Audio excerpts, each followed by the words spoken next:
Good evening friends. আমি এখন আমাদের পার্কে একটু এসেছি আর তোমাদেরকে আজকে একটা অদ্ভুত সুন্দর ফুল দেখিয়ে নেবো। দেখো, এটা গন্ধরাজ। সত্যি বলতে কি, এই কমিউনিটিতে এটা প্রত্যেকটা এরকমভাবে কলম ওয়াইজ সাজানো আছে। তোমরা যদি লক্ষ্য করতে থাকো, পুরোটাই গন্ধরাজ ফুল আছে। আর এখন বৃষ্টি হচ্ছে রীতিমতো, মানে অল্প অল্প ফোঁটা ফোঁটা বৃষ্টি পড়ছে। আর ওয়েদারটা সত্যি চার্মিং।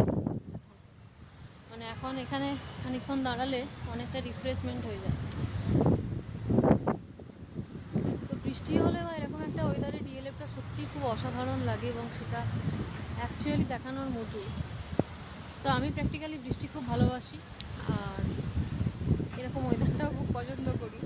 সব কিছুর কম্বিনেশানে আজকে আমি ভীষণ খুশি এই কারণের জন্য, সেটাই তোমাদের সাথে খুশির মুহূর্তটা একটু শেয়ার করতে চাইলাম। যদি তোমরা লক্ষ্য করে দেখো তাহলে নিজে দেখবে যে বৃষ্টি স্টার্ট হয়েছে এবং বুঝতেই পারছো আমি আর দাঁড়াতে এখানে পারবো না। তো বন্ধুরা, এই উপরের ফ্ল্যাটসগুলো এরকম দেখতে লাগবে। চলো এখন বাই, নেক্সট ব্লগে তোমাদের সাথে দেখা করছি। আর অবশ্যই তোমাদের যদি ভিডিওটা ভালো লেগে থাকে তাহলে লাইক, কমেন্ট